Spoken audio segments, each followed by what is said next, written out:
Several NFL players now sidelined after the league's new concussion protocol went into effect. Heavy pressure. On Sunday, Dolphins backup quarterback Teddy Bridgewater taking a hard hit on his very first snap of the game, the team pulling him out.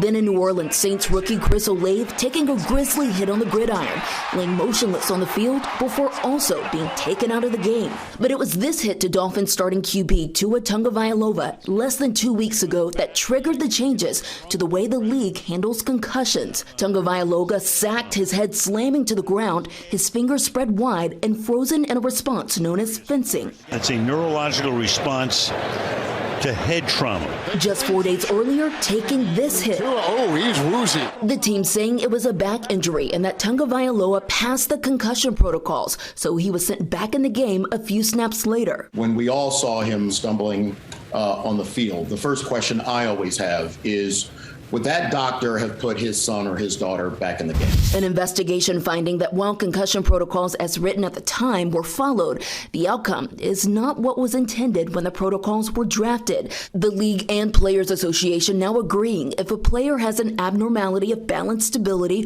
or motor coordination or dysfunctional speech, he will be prohibited from returning to the game. If we think that someone may have suffered a brain injury, we want to make sure we keep them out of the game.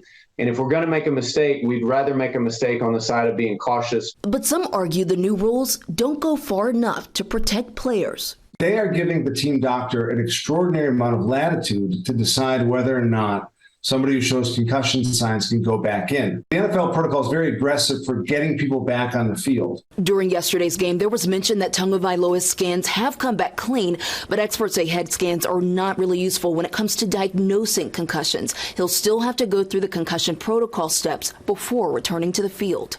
I'm Morgan Norwood, ABC News, Los Angeles.